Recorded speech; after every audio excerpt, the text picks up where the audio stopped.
Hey guys, Phil Monteleone, the book peddler, coming to you with another YouTube video. Let's get right into this one. It'll be a quick one. Uh, the majority of my business is online selling, and stuff comes up every year. And I thought this would be a good video to put out there. I'll tell you a little bit of story and a little bit of my perspective of where I'm at when it comes to selling books.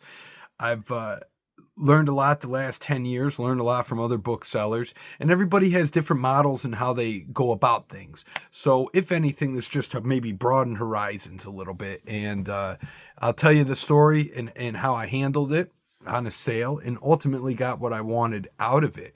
And if you guys have anything to add to this video, please, by all means, leave comments down below. So basically what happened is this. And real quick, what I think it also does just illustrates this is not a one-size-fits-all business. Everybody's at different positioning with business, with life. And, there's a lot of options out there, and there's a lot of ways to skin a cat when it comes to selling your books. Let's cut to the chase. I bought a book 4 years ago. It was wood engravers. It was about wood engravings and the engravers. Large folio book, beautiful. Listed it for $275. It sat on my shelf for 4 years. Somebody comes along, they offer me $90. I don't entertain it at all. I immediately decline.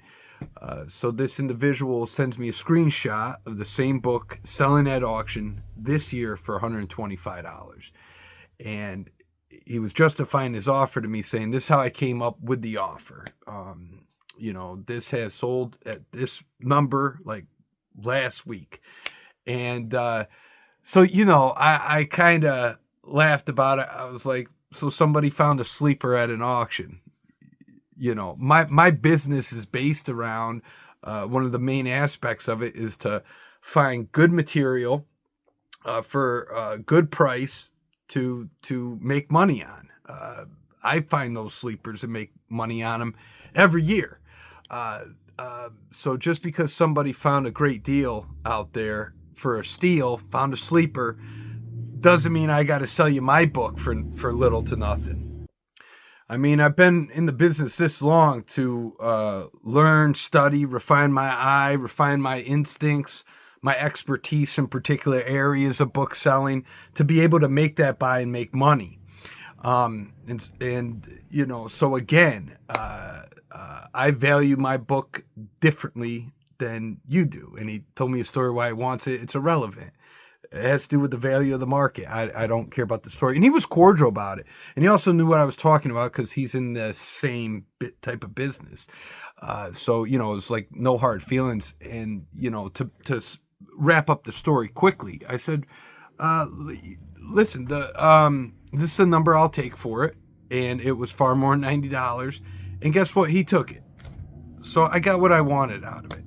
A lot of people, and I remember early on, I would feel pressured by stuff like that. Well, shoot, if it sold for $125, what am I doing having it listed up for more than double that, By the way, my $275 was the lowest on the market. The rest of them were over $400. And, the reason why it was $275 was particular aspects like condition and that it was ex-library. So that's how I came to my number. But the guy knew it was a good offer of what I did. And the reason why I did is because it had been sitting for a while. I'd like to reinvest that money at this point. But there seems to be, to get to another point, I don't want to call it a general mantra out there, but a lot of guys that are sellers, that are big sellers, they don't even have to be big sellers. They'll say, turn it and burn it. Well, it's not always the case. You don't need to do that. Just because you get something for free or for $5 doesn't mean you have to take $10 for the item. You don't have to feed these books. You don't have to water them. You don't have to walk them. Now in a lot of aspects, like I've said before, it's all situational.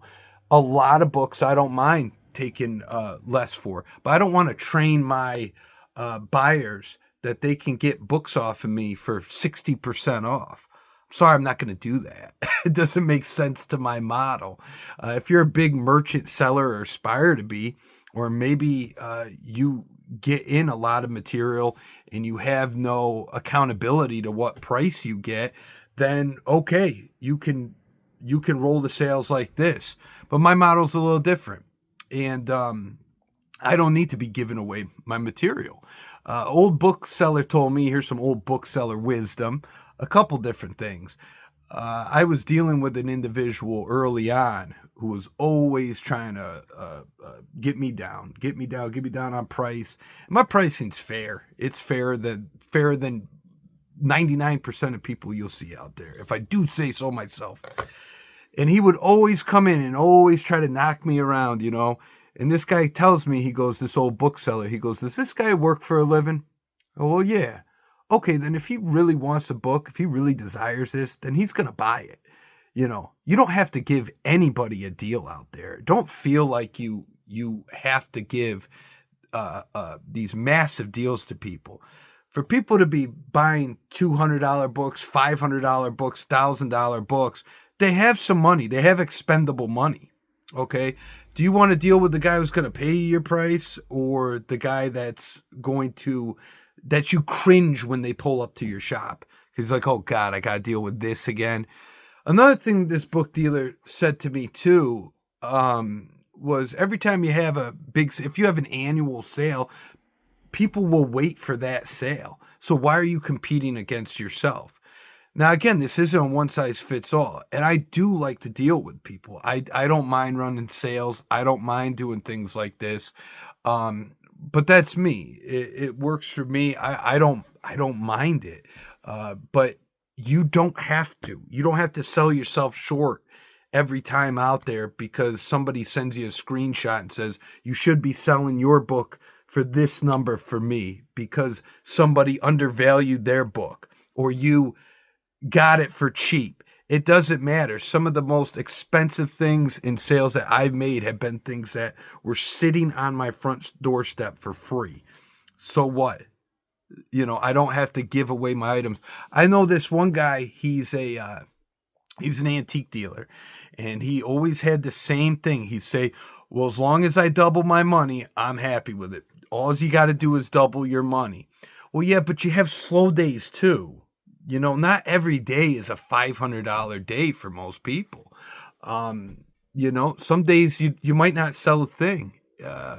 So you have these every year, so you got to make up for that. Yeah, it's great to double my money if I did it daily, but why can't I 10x or 100x my money, or at least quadruple my money?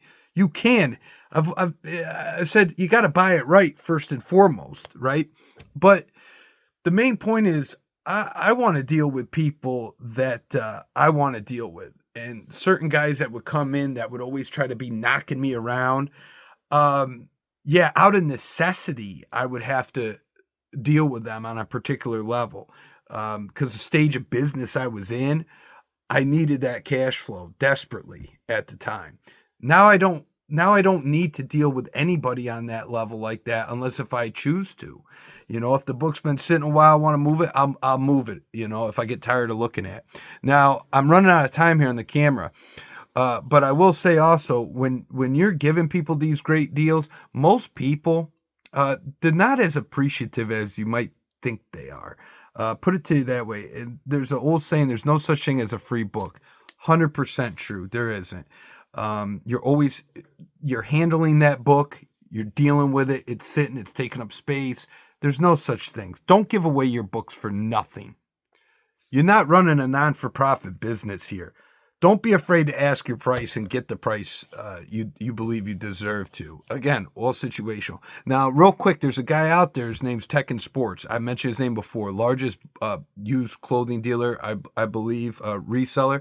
And he had this great saying that I definitely have adopted and internalized to a large extent. It's, do you take some of the money all the time, or all the money some of the time? This applies to a large majority of cases. Say a $25 listed item, it's like, yeah, I'll take $20 today. Absolutely. You know, might even take 15 today, whatever. It depends, right? But when it comes to some of these antiquarian books, these more specific niche type of stuff, don't feel pressured by anybody that you should just be turning it and burning it. get the value out of the book. Again, I just think that people sell themselves short a lot. You don't have to just take the offer. You don't even have to counter if you don't want to. Get what you deserve. This business isn't one size fits all. If somebody out there saying basically just turn it over, make that, yeah, maybe for some, but there's just as many cases I can list where it's not the case. I'm not trying to build a museum here. I do want to make sales, but at the same time, I'm not giving my stuff away. I don't have to, neither do you. Guys, that's it. 6 seconds to go. Love y'all. Have a good day. See you next time.